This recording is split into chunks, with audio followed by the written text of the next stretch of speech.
associés à ces contenus.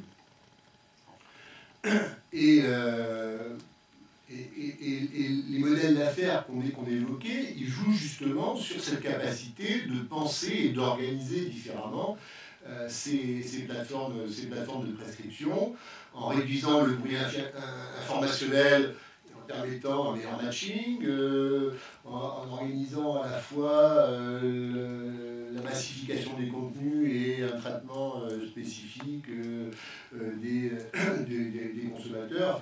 Je ne vais pas rentrer dans le détail. Donc toute une série de dispositifs qui sont, à mon sens, au cœur des évolutions qu'on voit aujourd'hui dans le secteur culturel. Et on retombe bien entendu sur la question qui a déjà été évoquée sous d'autres formes, entre est-ce que finalement on est dans des situations de diversité ou est-ce qu'on est dans des situations de variété. Voilà, j'ai terminé là-dessus. Merci. Bernard ? Oui, alors, ce serait mieux. Je vais essayer de ne pas me répéter parce que ceux qui sont là depuis lundi m'ont entendu plusieurs fois. Donc je vais essayer de faire autre chose. Les industries créatives sont-elles l'occasion d'un grand tournant? Je le pense sincèrement, assurément oui.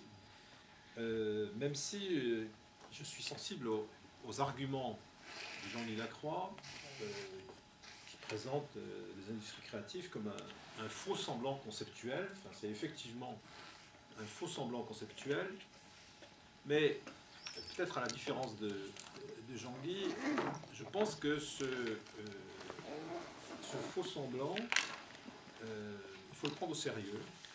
C'est-à-dire que même si conceptuellement il est peu fondé, parce qu'il traduit quelque chose de tout à fait important qui est la culturalisation de l'économie.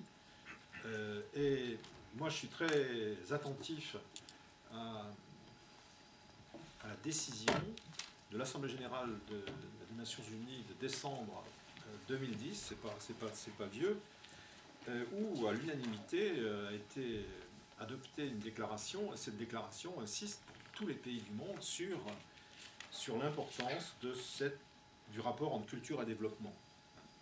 Donc c'est ça qui me paraît très important, c'est-à-dire que on peut considérer les industries créatives comme un grand projet à la suite d'autres grands projets, mais je pense que c'est plus que ça, c'est-à-dire que ça va avoir, puisqu'il y a des stratégies économiques avec des États derrière, puisque ça va marquer les sociétés, et pas seulement les sociétés européennes, et pas seulement les sociétés françaises. Donc voilà un peu ce qui me motive. Ce grand projet, je pense que dans quelques années, on lui trouvera plus de consistance que tous les grands projets précédents. Et pas seulement parce qu'il est articulé à des stratégies économiques qui ont été ici rappelées. Donc voilà pourquoi je dis que je vais continuer à m'intéresser aux industries créatives. Alors, ce qu'on appelle peut-être pompeusement la théorie des industries culturelles, à mon avis, il y a encore beaucoup de choses à apporter aux autres industries pour focaliser le regard sur des points importants, des segments importants. Elle a beaucoup à apporter à d'autres industries. Et, bon, j'ai très peu parlé de ce que j'ai fait pendant une certaine période au sein du programme ANR, c'est-à-dire moi je me suis intéressé aussi aux industries du bien de luxe, aux industries de la mode, de l'artisanat d'art, un petit peu architecture. Donc ça me paraît quand même important de continuer à parler suffisamment fort. C'est le petit micro et les gros micros. Bon. Donc, je crois je crois que c'est important de poursuivre le travail qu'on a engagé et qui, d'une certaine façon, se clôt aujourd'hui. En tout cas, pour moi, c'est incontestablement, lorsque je vais dans le TGV dans peu de temps, je vais peut-être me poser la question, est-ce que tu continues sur ce terrain-là ou pas, puisqu'en fait, aujourd'hui, c'est une marque finale pour un certain nombre d'entre nous. Donc, ceci dit, il y a de chances que je continue d'une certaine façon, même si j'ai aucune pression pour le faire, que c'est uniquement un choix personnel. Et de plus, je ne me suis jamais défini de grands projets scientifiques. À l'avance, c'est toujours par essai-erreur, par itération, par adjonction partielle que j'ai procédé. Enfin, si je fais un retour en arrière, ce qui m'est arrivé de faire, c'est ainsi que j'ai procédé. Donc il y a toute chance pour que je continue, mais je continue dans les voies que je vous ai indiquées ici et qui me paraissent importantes. Il y a toute chance aussi pour que, comment dire, je procède donc avec des motivations, surtout des orientations scientifiques que vous me connaissez, peut-être plus que je ne les connais. En tout cas, bon, mon intérêt pour la longue durée, mon intérêt pour les innovations distinguées des mutations et des changements, je pense que je vais continuer. Alors, sur quels objets? En fait, je crois que je risque d'avoir 5 types de préoccupations. 5 types de préoccupations. Alors, si je vous les livre ici, c'est parce que peut-être elles peuvent faire sens pour certains d'entre vous, mais aussi, j'aimerais bien avoir des retours, peut-être. Alors, quel type de préoccupation? La première, j'ai le sentiment que mon souci dans le passé de ne pas généraliser par trop, à partir en particulier des changements récents, ce souci-là, je crois, doit être dépassé. Bon, ce que j'ai appelé les problématiques partielles, par exemple, doit être dépassé, et j'avoue que mon intérêt pour des visions plus larges et plus structurées, plus fondamentales, s'est développé. Et sur un point très important, très simple, qui est la question des filières. J'ai très peu dit ici que j'avais essayé de caractériser les différentes filières en industrie culturelle, de les mettre en rapport les unes avec les autres. J'ai indiqué que je pensais qu'il y avait 2 autres filières importantes qui avaient pris corps. L'une des jeux vidéo, c'est clair, sauf que pour l'instant, personne n'a réellement obtenu les moyens de développer une recherche conséquente là-dessus. En tout cas, pas d'un point de vue socio-économique. Et donc, j'ai indiqué que pour moi, il y avait une filière qui était l'infomédiation nouvelle et qu'il fallait s'intéresser à elle. Et puis Vincent Bullich, hier, nous a convaincus, je pense qu'il m'a convaincu qu'il y avait une nouvelle qui était en gros autour des applications. Alors moi, je ne l'appellerais pas application, mais c'est vrai que cette filière-là en est une. Je crois qu'elle en est une, au plein sens du terme, mais on pourrait en discuter. Donc, mon souci pour la modélisation autour des filières est important. Bon, il y a des enjeux très forts. Les enjeux, c'est par exemple le rapport qu'il y a entre l'industrie du cinéma et la télévision, par exemple. Donc ça, c'est pas mince.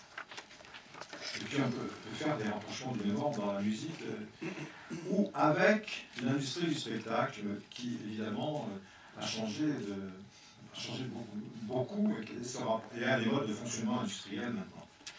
Donc, première préoccupation autour des filières et le fonctionnement des filières. Finalement, les gens qui sont intéressés aux industries culturelles se sont intéressés aux filières, mais chacun s'intéressait à sa propre filière, en quelque sorte. Et il n'y a pas eu suffisamment de travail interfilière. Bon, voilà un peu mon idée. Deuxièmement, je crois qu'il faut que... Peut-être pas à me le faire. Je ne tiens absolument pas à me charger de travail. Il faut s'intéresser aux autres industries créatives auxquelles j'ai fait allusion, à savoir les biens de luxe, la mode, voire la haute couture qui n'est pas une industrie, à mon avis, mais enfin passons, à l'artisanat d'art, il y en a qui le font. Bon, il y a l'artisanat, mais l'artisanat d'art, enfin, il y a un rapport complexe entre les deux. Et bon, le design, c'est... Bon, j'en parle pas parce que le problème du design, c'est qu'il est à la fois une filière et puis une non-filière, puisqu'il est dilué partout, enfin, il est présent partout. Mais ce faisant, il intervient comme une industrie créative, c'est incontestable. Donc, voilà, finalement, ma deuxième préoccupation. Il faut absolument continuer autour des autres industries créatives que les industries culturelles historiques, si je puis dire. Parce que là-dedans, je peux vous assurer que j'ai fait la revue de la littérature, il n'y a pas grand-chose sur les biens de luxe, enfin, c'est clairement négligé. Enfin, bon, il y a un secteur professionnel très fort, mais c'est tout. Troisièmement, bon, vous y attendez, puisque c'était le centre de la table ronde, le problème des modèles. Bon, j'en ai suffisamment parlé ce matin, j'en dirais guère plus. Je persiste à avoir un certain nombre de spécificités d'approche des modèles, que je n'appelle pas socio-économiques pour les raisons que j'ai indiquées. Je suis assez persuadé qu'il faut regarder de près, disons, l'évolution de certains de ces modèles, ou déclinaisons, selon la terminologie que j'utilise. Il me semble par exemple que le modèle de club, il est sérieusement mis en question par le compteur. C'est-à-dire qu'en réalité, de plus en plus, il suffit en France de regarder Canal+, il vend quasiment de la télévision à la demande, enfin, ou de la télévision au mois, enfin, de la télévision sectorialisée, sport, culture, enfin bon. Et ce mouvement-là est important. Il n'y a pas de... ce qui s'était passé avec Vidéotron et Canal+, première période, et à mon avis, enfin, sans doute en train d'être dépassé. Le courtage avec médiation humaine, c'est largement minoritaire, sinon minorisé aujourd'hui. Bon, par contre, alors, si on appelle, j'y reviendrai, alors,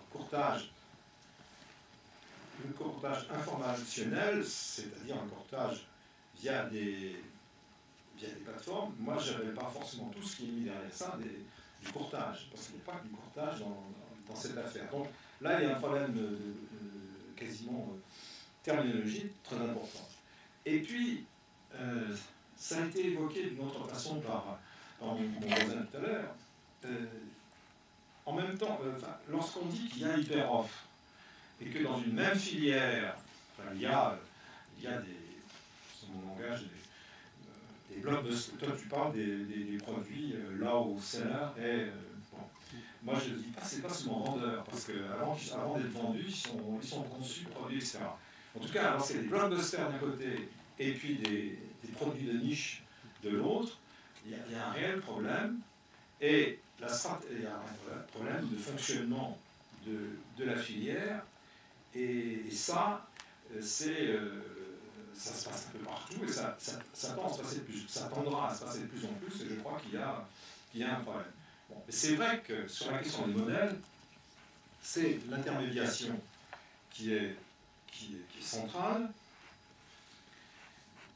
Pour autant, je ne pense pas aujourd'hui qu'on puisse parler de modèle de l'intermédiation, parce que l'intermédiation est présente dans les différents modèles existants. Alors, est-ce un métamodèle? Je ne sais pas, mais je trouve qu'il faut regarder de près, j'y reviendrai en conclusion, il faut regarder de près comment évoluent ces structures, ces nouvelles structures d'intermédiation qui, comme on l'a dit plusieurs fois durant ce colloque, ont tendance à croître, enfin, les intervenants en nombre de plus en plus important, et qui s'interposent entre la conception de la production et l'accès aux produits. Donc là,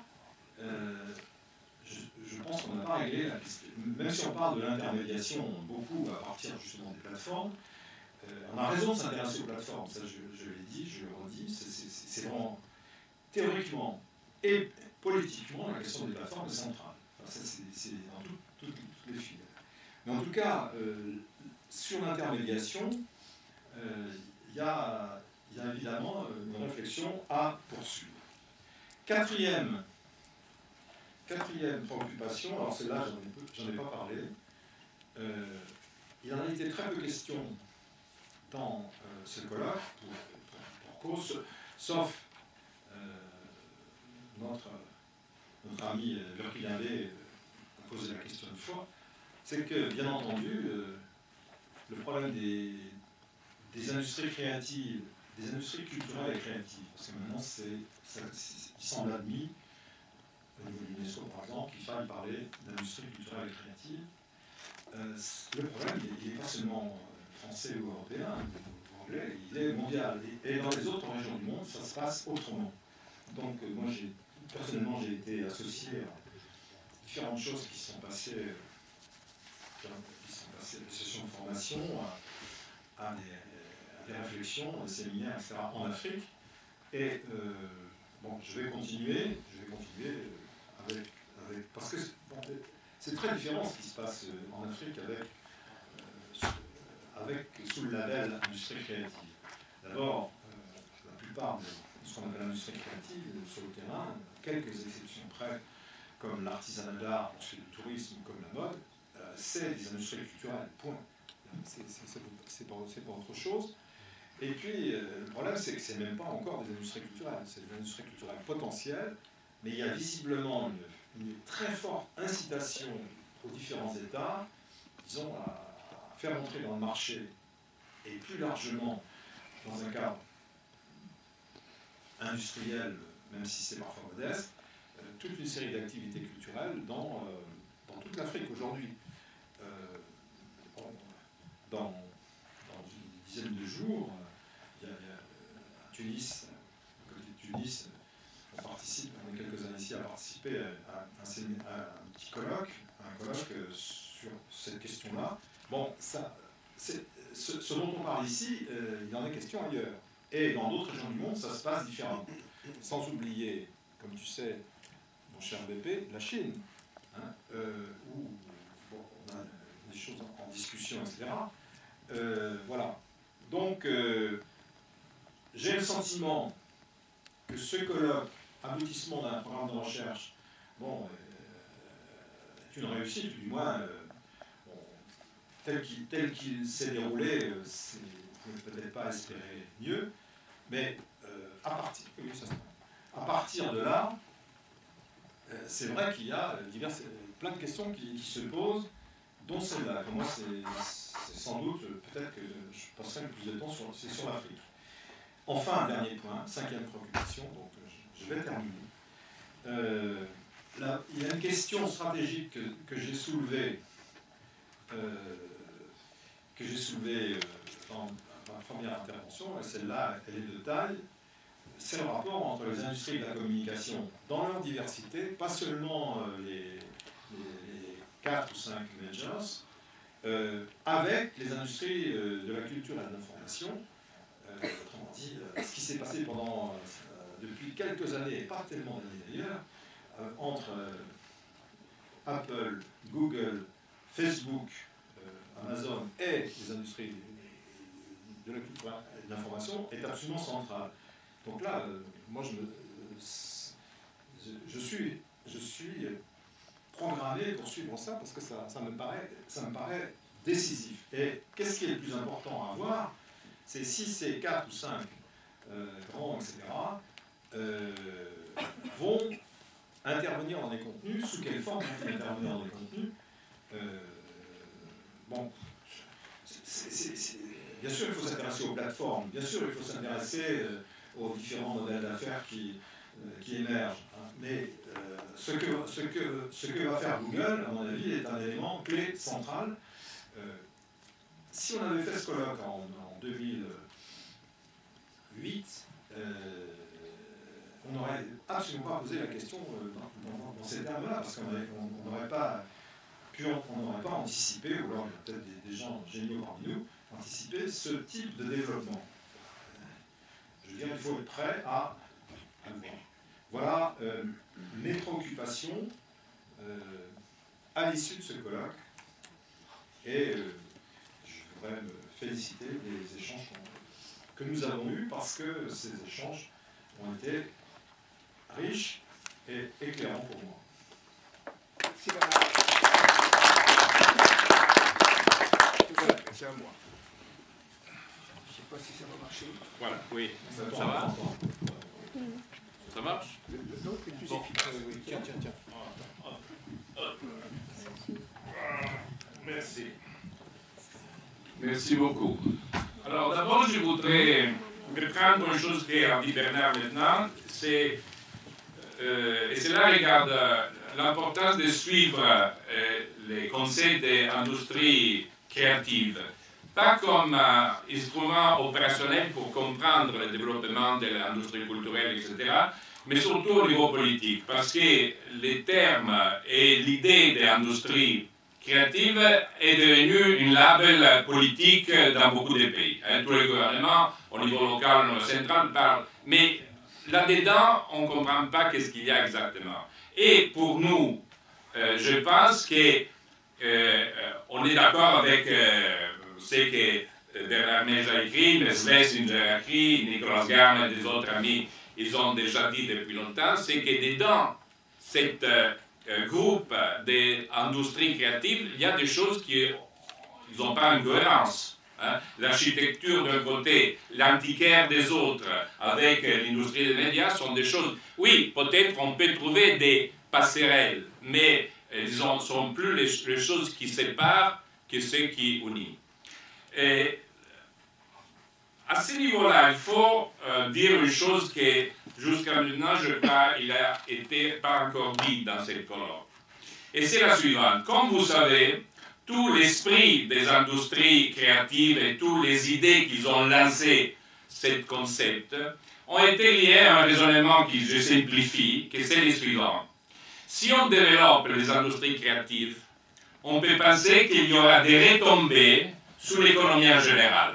Pourquoi? Parce que la création, c'est fondamental pour l'innovation. L'innovation, c'est fondamental pour la concurrence. La concurrence, c'est fondamental, dans une certaine logique économique, pour la croissance économique. Non? Ça, c'est le paradigme central des industries créatives. Alors, je crois qu'il faut dire que ce paradigme, c'est un rêve jusqu'à maintenant. Hein? Mais il n'a été pas encore démontré. Il y a pas mal de recherches en Angleterre, en Allemagne, en Autriche, que j'ai vu récemment, dans lesquelles il y a des calculs, des recherches avec les tables input-output, des choses très compliquées avec un investissement d'énergie énorme de la part des chercheurs, mais à la fin, les résultats sont vraiment très vagues. J'ajoute un peu poétique aussi. Donc, non, mais cela, il faut dire, parce que sinon, on continue à parler de l'industrie créative et on ne revient pas aux racines qui ont lancé ces conseils-là, non, on a un peu l'impression, etc. Et si vous pensez à la majorité des choses qu'on a discutées ici, sont des choses qui se réfèrent surtout aux industries culturelles, aux industries des médias. Hein. Personne n'a parlé de la mode, personne n'a analysé l'architecture, les antiquariats, etc. Bon, cela c'est la première chose. Deuxième chose, j'ai trouvé très intéressant l'analyse des nouveaux modèles d'affaires, etc. Et aussi là, je parle à partir de la réalité que je connais, l'Italie. Hein. En Italie, il y a aussi un développement et la création de nouveaux modèles d'affaires. Il faut dire que les résultats économiques jusqu'à maintenant sont zéro, sont en rouge. Hein. Il y a très peu de nouveaux modèles d'affaires dans les nouvelles technologies, les médias, etc., qui ils ont produit des résultats au niveau des affaires, au niveau des profits positifs. Hein. Et justement, notre collègue disait que beaucoup de ces modèles d'affaires sont expérimentaux, justement, et beaucoup, ils ont été expérimentés, après ils ont terminé par les marchés bas. Et que la large majorité des ressources économiques dans les domaines des industries culturelles, jusqu'à maintenant, sont produits par les anciennes industries culturelles. Parce que pour, disons, découvrir les nouveautés dans les industries créatives, il ne faut pas quitter les analyses des vieilles industries culturelles dans lesquelles ils sont en train de se passer des choses très intéressantes qui, dans certains cas, sont la conséquence du développement de nouvelles technologies, de la numérisation, etc. D'une autre part, sont la conséquence de la crise économique et aussi du modèle économique qui est en train, depuis un certain temps, de changer la logique de beaucoup d'États. Hein? Par exemple, en Italie, l'État, depuis un certain temps, a décidé de réduire progressivement tous les financements de la culture. Alors maintenant, on discute de donner Pompéi au privé. Diego de la Valle, c'est le patron de tout, c'est lui qui paye le renouvellement del Colosseo. L'opéra lyrique, maintenant, a besoin de sponsors privés, sinon on ne marchera pas, parce que la réduction de l'argent public est toujours, année par année, en baissant. Alors, cela, c'est un impact très important, très fort. De l'autre côté, après, les gouvernements évoquent les industries créatives. Mais alors, il y a un peu de contradiction. Et pour cette raison, je pense que je voudrais rapidement souligner quelques changements que je trouve importants dans les modèles économiques et dans le modèle de consommation de l'industrie des médias et en particulier de la télévision.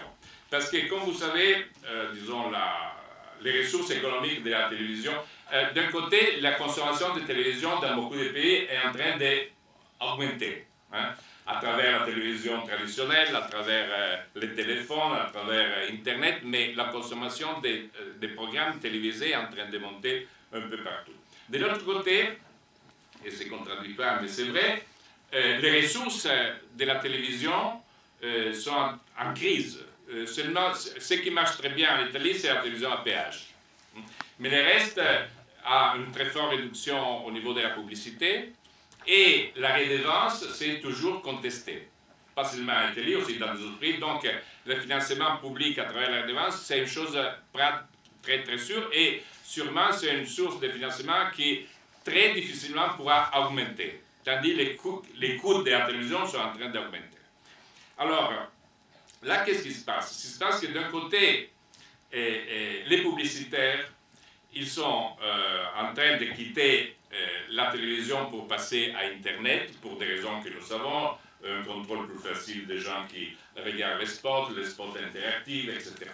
Mais de l'autre côté aussi, parce que, comme vous savez, avec l'introduction de la télévision digitale terrestre, il y a eu une multiplication des chaînes et une progressive fragmentation du public.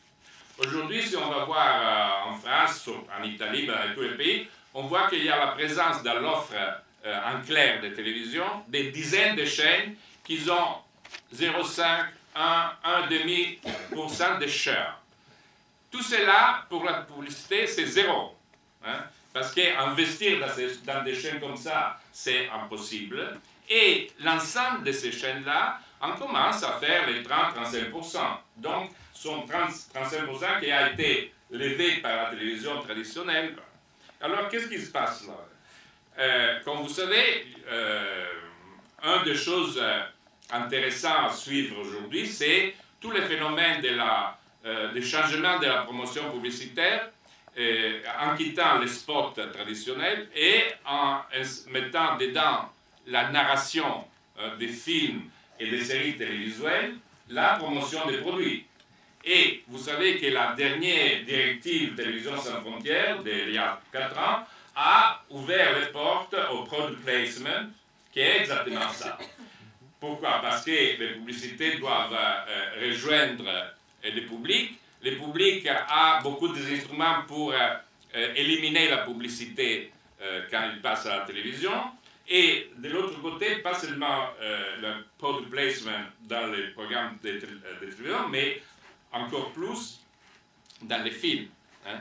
Il y a une semaine, il y avait une grande page sur Financial Times Weekend à propos de Gatsby, que c'est un film qui a été construit en partant des rapports, relations avec les entreprises privées qui ont utilisé Gatsby pour promouvoir leurs produits. Donc c'est un phénomène qui devient très important au niveau top de la production du cinéma, des blockbusters. Hein. Et c'est là, c'est Hollywood, mais c'est la Chine, exactement la même chose.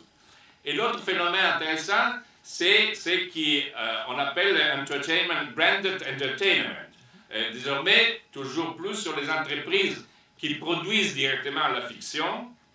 Et dans cette fiction, ils trouvent la façon de promouvoir leur image ou certaines idées pour, disons, susciter la consommation. Et ils donnent ces produits gratuitement aux télévisions.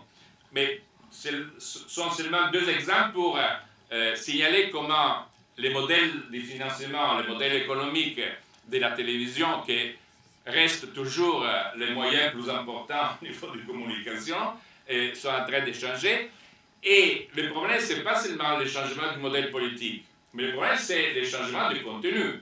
Parce que c'est intéressant d'analyser en détail qu'est-ce que ça veut dire au niveau de la narration filmique, au niveau de la narration télévisuelle. Parce qu'évidemment, cela va créer des conditionnements importants. Cela, c'est un premier point.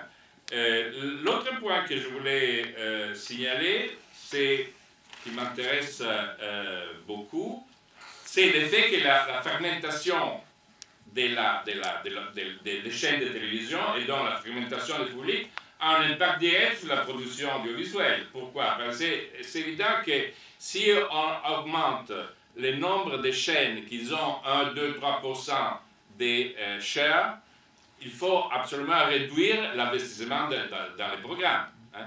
Si nous on prend en Italie, par exemple, les 2 chaînes généralistes plus importantes, ils ont une programmation qui coûte plus ou moins 500-600 millions d'euros par an. Si on va prendre les chaînes de la télévision digitale terrestre thématique, ils ont un investissement de 20 millions, 30 millions. Donc, un dixième ou une vingtième des investissements de la télévision traditionnelle. Et c'est là, c'est évident qu'il y a un impact énorme sur la qualité des produits qui sont offerts à travers ces télévisions. Autre chose que je voudrais signaler, qui m'intéresse, c'est le changement dans la façon d'utiliser et de consommer la télévision. A été évoqué ici par notre collègue québécois les phénomènes de fandom. Hein. Alors, c'est un phénomène pas très important au niveau numérique, mais c'est très important parce qu'il représente un modèle d'utilisation de la télévision et de production aussi des contenus très intéressant. Parce que si vous pensez normalement, il y a des motivations quand on décide de choisir un programme de télévision. Une motivation rationnelle, c'est l'information, connaître mieux, etc. Et un autre type de motivation, que c'est une motivation émotionnelle, avoir des émotions, etc. Et la façon de consommer les séries de télévision de la part des fans porte une troisième motivation de consommation, qui c'est trouver des éléments dans les séries qu'ils aiment pour échanger dans les groupes de fans. Et donc, la consommation de télévision est motivée pour avoir des ingrédients utilisés pour participer au groupe. Et la même chose, la manipulation des séries suivies par les femmes, qui les femmes font souvent, prendre une série, ils la changent, ils la manipulent, la musique, les dialogues, etc. Aussi, c'est là, c'est très intéressant parce que c'est une autre façon de renforcer leur participation au network de femmes. Donc, celle-là, c'est un changement intéressant qui, jusqu'à maintenant, est limité à ces phénomènes de femmes, que de toute façon, c'est présent pas seulement aux États-Unis, dans le monde anglo-saxon, mais par exemple aussi en Italie, qui va changer les rapports entre les consommateurs et la télévision. Il va changer à tel point que les phénomènes de négociation entre les fans et les producteurs de séries, ça est devenu une chose normale. Disons, ce sont les fans qui, à un certain moment, entrent en contact avec les producteurs de la série pour négocier les contenus, pour négocier le rôle des personnages, pour négocier la fin de l'histoire, etc. Donc, c'est aussi là un changement dans la conception et dans la production des produits de télévision très important. Deux choses encore vite. Dans le modèle économique, on a parlé beaucoup de Google, on a beaucoup parlé des moteurs de recherche, mais je n'ai pas évoqué ce grand problème que c'est la source en prospective plus importante économique de Google. Et c'est les commerces des données des gens qui naviguent à travers Google. Vous savez qu'il y a un grand marché de ces choses-là aux États-Unis, aussi en Europe, et ce marché théoriquement illégal rentre en profondeur dans la privacy des gens, mais aujourd'hui représente un chiffre d'affaires très important. Hein? Et cela, c'est une nouveauté complète dans le financement des moyens de communication qui pose vraiment des grands problèmes. Je cite seulement parce que je pense que ce sont des choses connues qui n'ont pas été évoquées ici. Je pense qu'il faut les mettre dans le cadre de notre réflexion. Dernier élément, et je finis, c'est le problème de la fiscalité. L'année passée, Google a ramassé 600 millions d'euros de publicité en Italie qui a été facturé en Irlande et prévoit de ramasser 2 milliards d'euros dans le 2015, qui sera, si les gouvernements italiens n'interviennent pas, qui seront facturés en Irlande. Là, c'est un petit problème, d'un grand problème que c'est à travers les industries créatives, Google et tout ça, la fiscalité reste quelque chose à la souveraineté nationale ou qui va régler ces choses-là. Merci beaucoup. Merci beaucoup, Giuseppe. Et félicitations à tous les participants pour cette autodiscipline. Pendant que vous vous approchez pour faire part de vos questions et commentaires, vous permettrez au président de formuler le premier, et un peu sous forme de provocation, en reprenant un petit peu le titre et en essayant de répondre à la question « Industrie créative, un grand tournant ». J'ai dit au départ qu'on pouvait interpréter la question de multiples façons. Personnellement, je serais porté à répondre « Oui, la problématique des industries créatives est un grand tournant, parce qu'elle doit faire la preuve de sa pertinence et de son utilité. » Je ne reprendrai pas la critique que Giuseppe vient de faire des industries créatives comme politique publique. Il y a eu de multiples études empiriques qui ont été faites, entre autres, suite aux travaux de Richard Florida, qui ont presque toutes démontré qu'il était très difficile d'établir un lien de cause à effet et une politique concrète entre le territoire, les caractéristiques d'un territoire, les caractéristiques d'une classe sociale et le développement économique. En dehors du discours marketing, il est très difficile, l'efficacité de ces politiques est loin d'avoir été démontrée, à ce point que même si de plus en plus de territoires, de villes adoptent des politiques de cette nature, on doit constater par ailleurs que les grands pouvoirs nationaux semblent avoir compris, parce que il y a de moins en moins d'États qui adoptent des politiques concernant les industries créatives. Mais bon, ça concerne les politiques et ce n'est pas vraiment notre univers à nous. Mais je dirais que la problématique des industries créatives, au niveau académique, en ce qui concerne la recherche, est aussi un point tournant. Parce que je ne suis pas sûr qu'elle ait fait la preuve du fait qu'elle pouvait renouveler, par exemple, la problématique des industries culturelles et médiatiques. J'en prendrai pour exemple ce qui s'est passé ici. Nous avons eu, je suis d'accord avec ceux qui en ont parlé, avec Bernard, Giuseppe, etc., nous avons eu des échanges très fructueux. Nous avons eu des communications très informatives. Je suis très content d'y avoir participé, mais là n'est pas la question. Je dois constater par ailleurs que nous avons relativement peu parlé des industries créatives en dehors des industries culturelles et médiatiques. Ce que Giuseppe a constaté ici. Nous avons parlé d'autres choses que nous n'avons pas montré, par exemple. Moi, ce que je m'attendrais quand je dis la problématique doit faire la preuve de sa pertinence, c'est que je me serais attendu à ce qu'on me montre comment l'étude de la mode, comment l'étude du design peut enrichir, renouveler le regard que nous portons sur les industries culturelles et médiatiques dites traditionnelles. Peut-être que ça a été fait dans le cadre de l'ANR, mais ici, nous n'en avons pas beaucoup parlé. Il y a eu une communication qui a parlé de l'artisanat d'art en Inde. C'était la seule, et si intéressante a-t-elle été, cette communication, j'ai beaucoup apprécié, mais il n'y a pas eu non plus la démonstration de comment ça peut renouveler nos perspectives. À l'inverse, je n'ai pas non plus entendu d'analyse de la mode, d'analyse du design à partir des caractéristiques des industries culturelles, pouvant nous montrer comment est-ce que ce regard, à partir de nos problématiques, pouvait renouveler la compréhension qu'on peut avoir de ces industries. Bref, ça n'a pas pour moi été démontré. C'est pour ça que c'est un grand tournant. Peut-être que ça l'est dans l'ouvrage que vous venez de publier, Bernard, Philippe et Pierre, mais nous ne l'avons pas évoqué ici. De ce point de vue-là, je pense que la question se pose. Se pose d'autant plus que dans les petites recherches que j'ai faites pour voir quelles étaient les avancées dans le domaine aux États-Unis, je dois constater qu'il n'y a pas de colloque qui porte sur les industries créatives. J'en ai vu un au Canada, il y a quelques années, organisé par, il me semble, le Conference Board, mais ça date déjà de 4 ou 5 ans. Je n'ai pas trouvé sur Internet, malgré mes efforts, et pourtant il y a beaucoup de choses sur Internet, de colloques récents portant sur les Creative Industries en Amérique, ni du Sud, ni du Nord.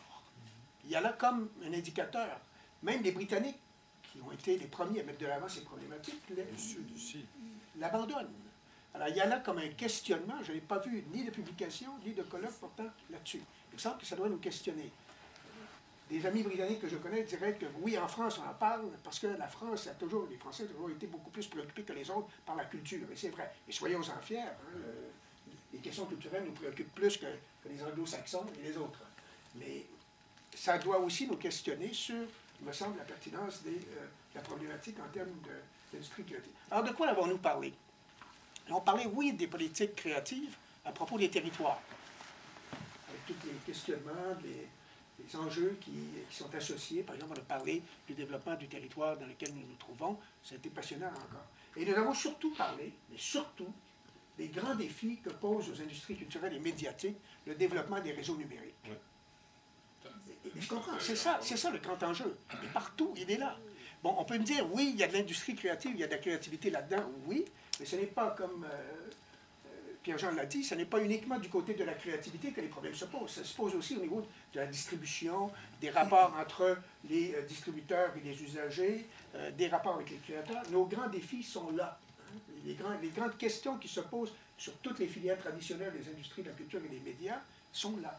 La presse est en train d'essayer de se réinventer, la presse écrite, parce que Internet a grugé ses revenus, gruge ses abonnés de plus en plus, parce que les gens s'informent sur Internet et non plus dans la presse, et les tentatives se multiplient pour essayer de trouver la manière de renouveler la presse écrite à l'heure d'Internet.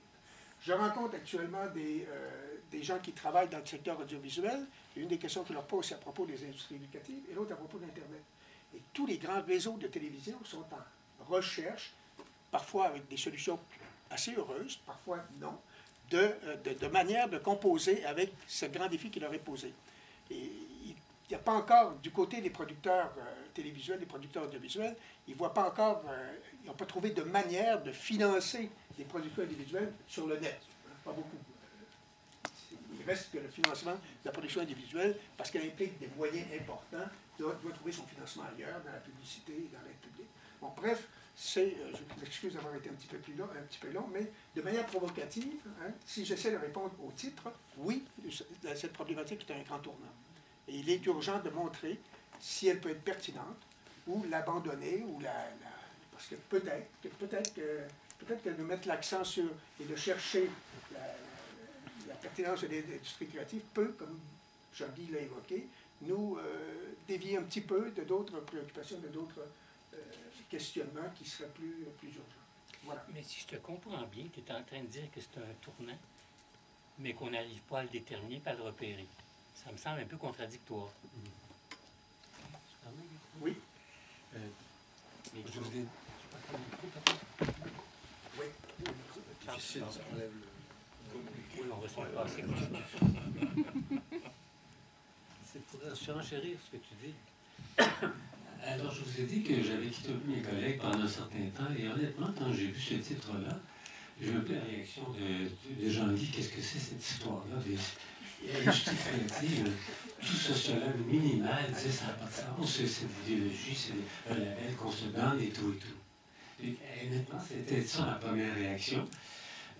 Cependant, Gaëtan, il n'y a pas de colloque sur les industries créatives, mais il y en a sur les cités créatives qui, elles, se réunissent assez régulièrement pour dire qu'elles sont créatives et montrer que, etc. Et tu as tout à fait raison, mais je n'ai peut-être pas tout à fait été dans le sens du colloque, mais ma réaction de l'extérieur, ça fait 4-5 ans que j'avais un petit peu quitté, c'est de dire effectivement que s'il y a un sens à parler de ça, c'est à partir justement des acquis des études sur les industries culturelles que vous avez menées longuement. Et s'il y a une approche qui peut permettre à la fois d'en montrer la limite, l'intérêt et finalement peut-être un peu la partie illusoire, il y a une tradition de recherche chez les industries culturelles qui permet de dire des choses très importantes, comme on l'a vu aujourd'hui. Mais j'ajouterais que si jamais il y a un colloque britannique sur les industries créatives, il faudrait que vous y soyez, par exemple, à ce moment-là, pour au moins dire ça. Mais ceci étant dit, je dirais que dans les études sur les industries culturelles, vous parlez surtout des industries. Mais il y avait aussi un bon vieux volet sur les usages que j'ai moins vu ici, dont je parle un peu, naturellement, mais ça me paraît aussi important. J'ai parlé un peu de l'emploi du temps, c'est quand même fondamental. Le public du temps de la culture se rétrécit, même si ceux qui consomment la culture, eux, restent relativement actifs. Mais la population vieillit et tout et tout. Et l'autre aspect également, je pense que je suis sur cette question-là, mais ça me paraît important de voir comment les jeunes s'approprient le numérique, et c'est quand même très, très important. Je viens de publier un bouquin sur les jeunes qui s'intéresse à des travaux de recherche, et je sais pas sur les jeunes à la lecture de numérique, c'est tout à fait fondamental. Mais naturellement, faire la sociologie de la jeunesse dans les deux industries culturelles, c'est un petit peu moins pertinent. Mais tout ça veut dire que revenir également, non seulement sur les fondements, mais sur les publics et les usages, sur également les temps sociaux, sur l'éducation, tout le domaine de l'éducation. Pierre Meguin est un peu sensible à ces questions-là. Il y a des questions d'éducation qui se posent, l'appropriation des contenus, etc., de compétences numériques pour utiliser les nouveaux médias. Ça aussi, ça se pose également. Et je dirais que si jamais il y a un colloque sur les cités créatives, il faudrait appeler des sociologues urbains, des sociologues de la ville, pour dire que c'est une ville qui s'appelle une sociologie des villes créatives, ça n'a pas de sens. C'est une sociologie urbaine du territoire de l'espace qui a du sens, je crois. Merci, Pierre-Jean.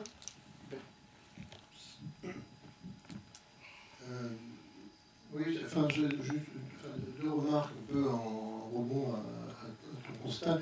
D'abord, c'est vrai qu'il n'y a pas beaucoup de conférences sur l'industrie créative. Par contre, il y a beaucoup de il y a beaucoup de numéros spéciaux de revues qui portent sur les industries créatives, donc je pense que ça relativise quand même un peu ton constat, c'est-à-dire que sur toutes les grandes revues anglo-saxonnes, en tout cas dans le secteur de Management Studies, Organization Studies, ils ont tous sorti un numéro sur le sujet depuis 2 ans, quasiment, et dans les années. Alors, c'est pas nouveau, ça. Si, sur les revues, en tout cas sur les revues que je connais en gestion généraliste, il a fait très longtemps qu'ils n'avaient jamais sorti des revues sur Cultural Industries. C'est pas nouveau. Non, il y a un titre qui s'appelait The Information, the Ultimate Raw Material. Je vais donner la parole. Non, mais j'insiste sur les revues généralistes en Organization Studies, ils ont publié très peu de choses sur la culture. Alors, je pense qu'effectivement, la question du retour sur le contenu, elle est essentielle, parce que c'est un peu ce qui fait le point de retour, le point focal. Pour moi, une des questions qu'il y a derrière, parmi beaucoup d'autres, c'est la nature de qu'est-ce que c'est finalement ces contenus, quelle est la nature de cette création. Sur l'exemple que donnait sur les fans et sur leur influence sur la télévision, la question, c'est est-ce que finalement leur influence est d'ordre secondaire ou première? Si c'est simplement pour faire évoluer le scénario dans un schéma, dans un format, un modèle de série qui est déjà prédéterminé, on est sur une création de type secondaire. De la même façon que beaucoup de choses qui se créent aujourd'hui en ligne, à partir du remix, du retravail, etc., restent des évolutions secondaires sans forcément de rupture créative. Et je pense que la question aujourd'hui de savoir où se jouent les ruptures créatives en termes esthétiques, etc., sur les contenus, dans une économie qui est une économie de la réappropriation,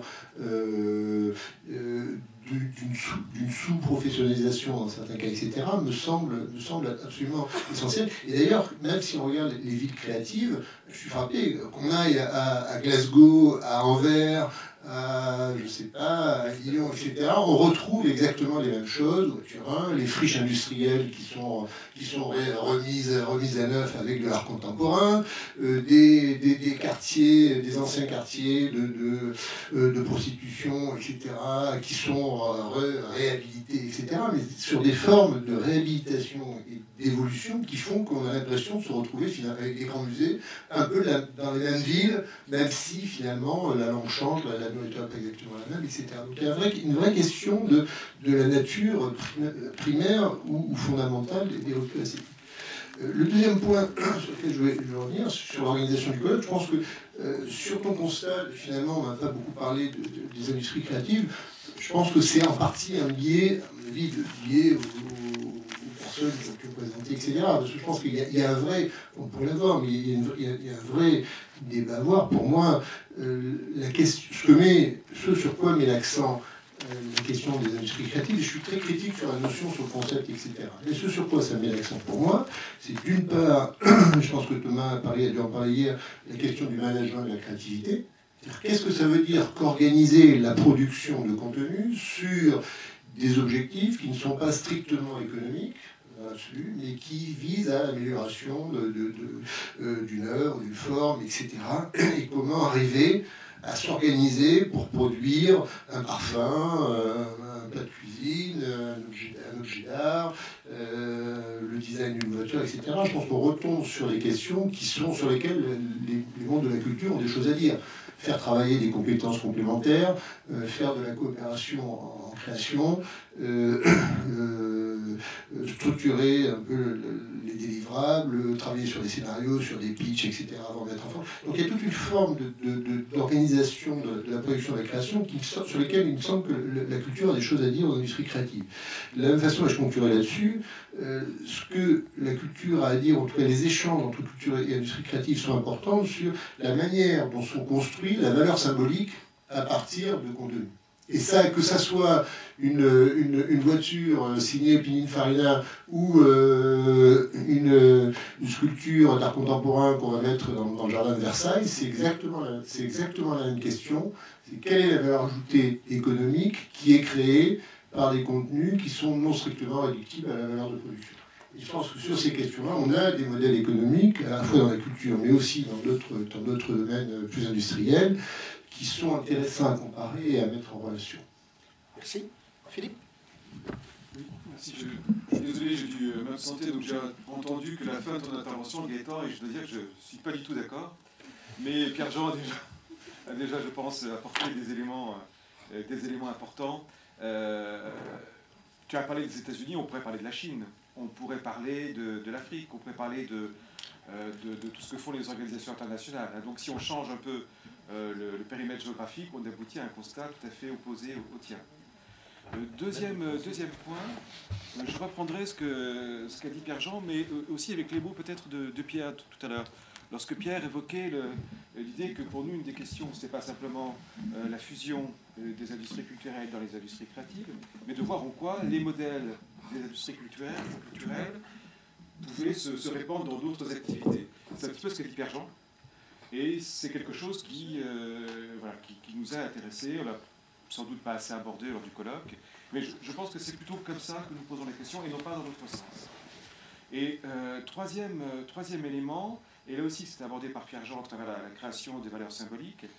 Quand par exemple on veut étudier les relations entre l'industrie de la communication d'un côté et l'industrie de la culture de l'autre, la perspective en termes d'industrie créative est intéressante. Alors sans doute pas avec la notion telle qu'elle nous est donnée par les consultants, mais quand on regarde par exemple, quand on travaille sur la financiarisation, il est frappant de constater combien l'intervention d'une dimension symbolique permet le développement de phénomènes spéculatifs. Et c'est bien parce que Apple n'est plus simplement un fabricant de matériel, mais entre dans le domaine des industries des biens symboliques, que des phénomènes spéculatifs d'une telle dimension peuvent se développer. Voilà, donc c'était trois éléments avec lesquels je n'étais pas d'accord et que je me permettais de souligner. Merci. D'autres interventions? Oui. Oui, donc moi j'ai j'ai une question que j'aimerais vous soumettre à ce panel d'éminents chercheurs sur ces questions. Par rapport à la question de l'appellation, de ce que nous nommons industrie créative ou économie créative. Je crois qu'on a plusieurs fois ces derniers jours aussi, on a parlé du problème de la culturalisation de l'économie. Et on n'a pas utilisé le terme, on aurait pu tourner cela autrement, on aurait pu utiliser le terme de économisation de la culture, ou économisation de la créativité. Bon, je sais que ce n'est pas très joli, vous me pardonnerez, je suis né en Angleterre. Mais ce que je veux dire par là, c'est que si on fait cette petite arithmétique-là, on tombe directement sur le terrain de Adorno et Horkheimer, qui eux parlaient d'une colonisation de la superstructure par l'infrastructure économique. Donc, moi je voulais vous poser la question suivante, à savoir, est-ce que le grand tournant, il n'a pas déjà été fait il y a un certain temps, et est-ce qu'on n'est pas plutôt aujourd'hui, disons, à un stade de parachèvement d'un long processus qui finalement débute il y a plus de 100 ans, et qui peut-être, qu'on pourrait peut-être de façon très schématique couper en deux stades. Une première stade où les cultures populaires pré-industrielles et bien sûr la dominante rurale disparaissent, s'effacent petit à petit au profit d'une culture avec une passivité apparente, une massification, pour faire très, très schématique dans une première période. Et puis un second stade, un stade qui peut-être qu'on pourrait remonter aux années 60-70, où on a une activité de plus en plus importante, en tout cas de façade, apparemment des usagers, des consommateurs, et qui aboutit aujourd'hui à ces cultures populaires à la fois hyper industrialisées, comme on a vu, et hyper participatives. Et la question, finalement, ce que je pose là, c'est si on remonte aux premières études